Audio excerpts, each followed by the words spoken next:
Wolfgang Van Halen's transformation is taking the world by storm. From the moment Wolfgang Van Halen took his first breath, the world decided who he was supposed to be. How do you grow your own identity when the shadow you're born under is so huge it feels alive? Wolfgang didn't just grow up with famous parents. He grew up with Eddie Van Halen, the man who reinvented rock guitar, and Valerie Bertinelli, America's beloved sweetheart. On the outside, it looked perfect. A childhood wrapped in fame, talent, and inevitability. But beneath that glittering legacy lived a far more complicated truth, one Wolfgang would spend years trying to untangle. Because when your father is the music, your name becomes both a gift and a curse. Every chord you play, every note you sing, the world listens, not to hear you, but to hear him again. What looked like a childhood paradise, guitars echoing through the house, laughter spilling out of rehearsal rooms, slowly turned into a quiet war. A war between who the world thought he should be and who he was desperately trying to become. For Wolfgang, music wasn't just a passion, it was a birthright, a language etched into his DNA. But that same inheritance came with an impossible question. Could he ever stand on his own in the shadow of a man who changed music forever? That question didn't just haunt him, it ignited him. And the answer he built, one riff, one heartbreak, one song at a time, would prove that legacies don't have to be followed. They can be redefined. From the moment Wolfgang Van Halen took his first steps, the world had already decided who he was supposed to be. His story was written before he could even read it. The son of a rock god, destined to carry the torch. But what no one saw was the quiet rebellion inside him, the pushback against expectations, the desire for an identity that wasn't inherited.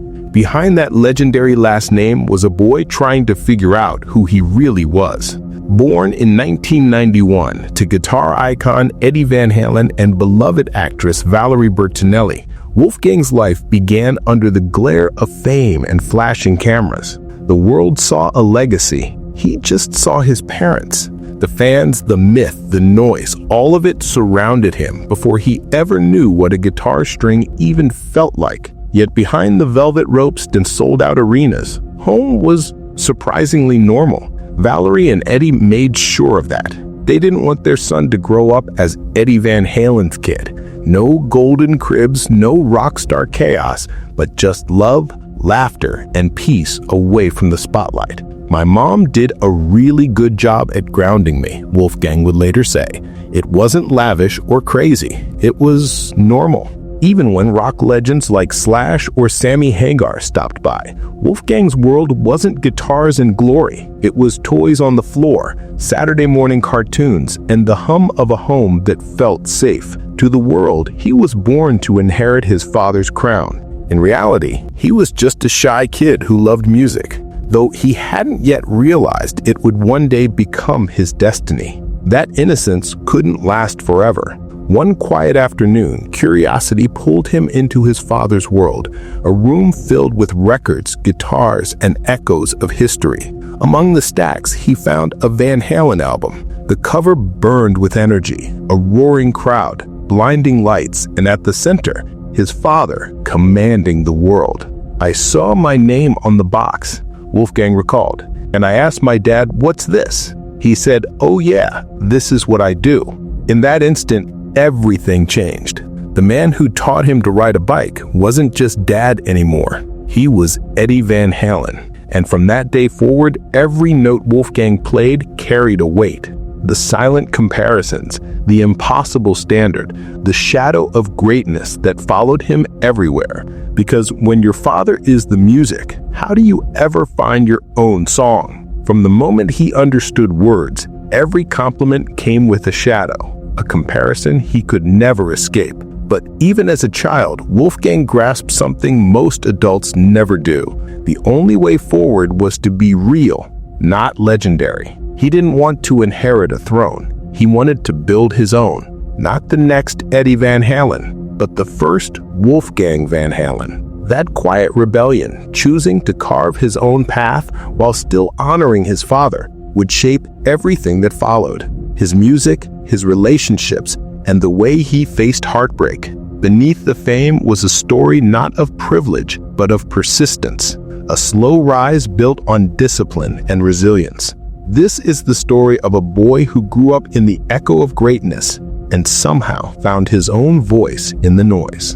In the early 1990s, while the world worshipped Eddie Van Halen, his young son was growing up in a very different world. Far from the chaos of tours and fame, Wolfgang's childhood was intentionally ordinary. Valerie filled their home not with celebrity excess, but with warmth, laughter, and structure. The gold records on the wall were background decoration. The rhythm of life came from family dinners, homework, and quiet moments untouched by fame. To Eddie, too, was different at home. Gone was the wild rock star the world worshipped. At home, he was gentle, patient, almost shy. He didn't demand that his son follow in his footsteps. He simply opened the door and waited to see if Wolfgang would walk through. "He's the reason I do what I do," Wolfgang would later say, "but he never told me what I had to be." It wasn't until Wolfgang turned 8 that music began whispering to him. One afternoon, Eddie handed him a pair of drumsticks, not a guitar, not a stage prop, and said, "Start with rhythm. No crowds, no pressure, just a father, a son, and the beat that would someday carry his name." What looked like a simple father-son moment was actually the beginning of something extraordinary. Eddie wasn't teaching his son how to play, he was teaching him how to listen. "He wanted me to understand timing, patience, and discipline," Wolfgang recalled. One day, Eddie stacked a pile of magazines on the table and said, "If you can hit these in time, that's what playing drums is. No fancy kit, just sticks, paper, and rhythm." It was the most unconventional music lesson imaginable, Wolfgang said, but it worked. Soon the sound of sticks striking paper echoed through the house, a heartbeat of determination. Moved by his son's persistence, Eddie eventually gave him a small drum kit. What began as a playful experiment turned into an obsession. Wolfgang locked himself in his room for hours, pounding out beats until his hands throbbed. Down the hall, Eddie listened in silence, smiling. He didn't need to push his son. Wolfgang was already chasing perfection on his own. By 9, the kid could really play, even impressing his uncle, Alex Van Halen.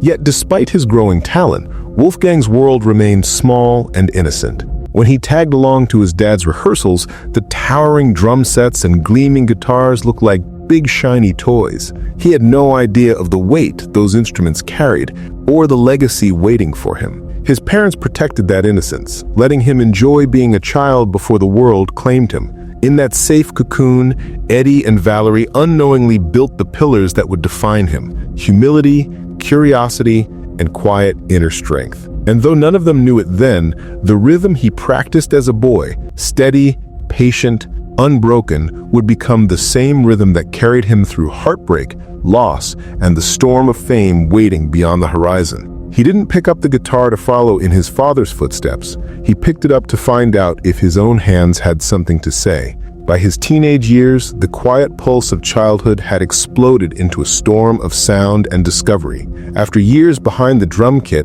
he felt something shifting. The guitar, that sacred instrument that built the Van Halen name, began calling to him, not because he wanted to copy his father, but because he wanted to understand music in his own way.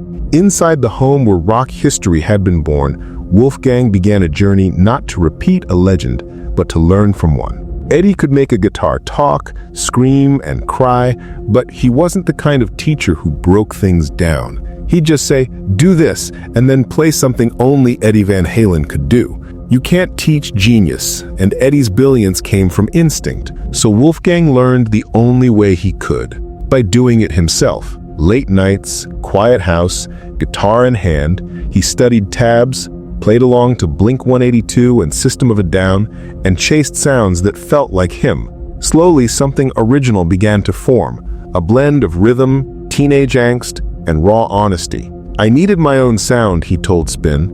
"Otherwise, you'd just be listening to some shoddy Van Halen cover band." It wasn't arrogance, it was armor. But as he carved out his identity, the world wasn't interested in who he was becoming, only who he came from. Every headline, every photo, every rumor came stamped with the same tag: Eddie Van Halen's son. Fame doesn't knock before it enters, and Wolfgang learned early that sometimes the loudest battles are fought in silence. 2006 arrived like a lightning strike, sudden, electric, impossible to ignore. Eddie Van Halen, whose health and personal life had been teetering for years, found a jolt of purpose in an unexpected place: his son's raw talent. One afternoon, he invited Wolfgang to jam alongside him and his brother Alex, the Van Halen drummer. The synergy was undeniable. Alex ripped off his headphones, eyes wide. "That's Wolf?" he asked, disbelief cracking his voice. Those powerful, precise bass lines were coming from his own nephew. It wasn't just a proud family moment. It was the ignition of something much larger. And when Eddie, with a mixture of pride and urgency, asked his 15-year-old son to officially join Van Halen as their bassist, Wolfgang hesitated. He already knew the whispers that would follow: nepotism, riding his father's coattails. Yet, after a pause, he agreed, sealing it with one teenage joke that hid his nerves: "I'll do it, but no bass solos." Behind the humor was the weight of stepping into one of the world's most iconic bands at the age when most kids were still navigating high school. Critics were waiting, eager to dissect every note. The 2007-2008 reunion tour with Davey Lee Roth would test him beyond limits. But more importantly, it marked the beginning of Wolfgang Van Halen's lifelong mission to prove he wasn't just Eddie's son, he was his own musician, carving out a legacy in the shadow of giants. From the very start, Wolfgang knew he had to fight for his own identity. He wasn't just Eddie Van Halen's son, he was determined to earn his title the hard way. Trial, error, and obsession became his path. By age 12, curiosity had morphed into full-blown obsession. Guitar became his playground, but not under the watchful eye of his legendary father. "My dad wasn't the best teacher," he later joked. He'd just say, "Do this," and then play something insane. Frustrated by the impossibility of imitation, Wolfgang took matters into his own hands. He taught himself, devouring tabs from bands like System of a Down and Blink-182. "It was important that I develop my own skills and my own sound," he told Spin. "Otherwise, you'd just be listening to some shaky Van Halen cover band." Then, in 2006, everything flipped overnight. Eddie invited him to join Van Halen, replacing longtime bassist Michael Anthony. To fans, it was scandalous, the ultimate act of nepotism. But for Wolfgang, it was baptism by fire. He loved his father deeply, but the pressure was suffocating. It was tough, he admitted. "I was there to support my dad, but I became the biggest enemy of every 40 to 50-year-old man out there. Every show, every note, every spotlight was a test. Yet time and again, Wolfgang proved himself." The 2007 to 2008 tour quieted many critics, and Van Halen's 2012 album, A Different Kind of Truth, bore his unmistakable fingerprints. Still, the judgment left scars. He said, "That did a lot of damage to me," years later. After years of touring and living under towering expectations, he was ready to step out on his own. He craved a sound, a space, and a life that belonged to him alone. In 2013, Wolfgang stepped into Tremonti, the band formed by Creed's Mark Tremonti, not as Eddie Van Halen's son, but as a musician earning his own stripes. "I went over one night at midnight, learned the entire set, and the next day we were on tour," he recalled, still half in disbelief. With Tremonti, he recorded 2 albums, Cauterize and Dust, juggling the impossible, supporting Van Halen while carving out his own identity beyond a legendary last name. But just as his path was widening, fate struck a brutal chord. In 2020, Eddie Van Halen's cancer, first diagnosed nearly 2 decades earlier, returned with a vengeance. On October 6th, the world lost one of rock's greatest guitarists, and Wolfgang's universe shattered in an instant. "Some days are better than others," he admitted to Carson Daly, tears breaking through. "It doesn't seem like the pain will ever go away." Grief threatened to consume him. "I feel like crawling in a hole every day," he confessed. But even in the darkness, he held on to a spark of defiance. "But I know my dad would be really pissed off at me if I did." In the months that followed, Wolfgang poured his heartbreak into music, every chord a raw conversation with a ghost. Through that pain, he discovered a new kind of freedom, one born not from legacy, but from his own voice. In 2021, Wolfgang stepped out of the shadow and into the spotlight on his own terms. His debut album, Mammoth WVH, wasn't just a collection of songs, it was a reclamation. Mammoth was the name of Eddie's first band long before Van Halen. For Wolfgang, it honored the past while claiming the future. And he did it alone. Every instrument, drums, bass, guitar, vocals, was performed by him. "It's 100% all me," he told NPR. "It's more pressure, but it's creatively freeing." His lead single, Distance, written for his father, soared to #1 on Billboard's hard rock chart and earned him his first Grammy nomination. "We came, we saw, but we did not conquer," he joked at the 2022 Grammys, posing with his mother Valerie Bertinelli and girlfriend Andrea Alep. Beneath the humor was a quiet truth. Eddie hadn't won a Grammy on his first try either. "I guess I'm following in his footsteps," he said softly. That same year, he took Mammoth WVH on tour, not as a bassist in his father's band, but as a frontman. Terrified, he sat in the dressing room thinking, "I don't know if I can do this." But once he stepped on stage, everything changed. For the first time, he wasn't playing his father's songs. He was playing his own songs. By 2023, Wolfgang's world was shifting again, this time on a personal level. Imagine walking down the aisle to the song your late father wrote for your birth. That's exactly what happened when Wolfgang married photographer Andrea Alep after 8 years of dating. Surrounded by 90 friends and family in their Los Angeles home, Eddie's instrumental 316 played as Wolfgang and his mother walked down the aisle. "It was a way to include my dad," he said softly. Friends noticed the chemistry. Valerie Bertinelli, glowing with pride, said they really get each other. They're so comfortable together. Meanwhile, Wolfgang continued building his own empire. That same year, he released Mammoth 2, once again performing every instrument. "My confidence has grown, but humility never left. Luckily, people become fans of the music first, and only then realized who my dad was," he told Guitar.com. March 2024 brought another defining moment, the Oscars. Wolfgang performed I'm Just Ken alongside Ryan Gosling and Slash. When Ryan revealed his abs, a guitar-tapping solo rang out. "That's me," Wolfgang laughed. "It was surreal, not my normal place to hang around. I felt like a fish out of water."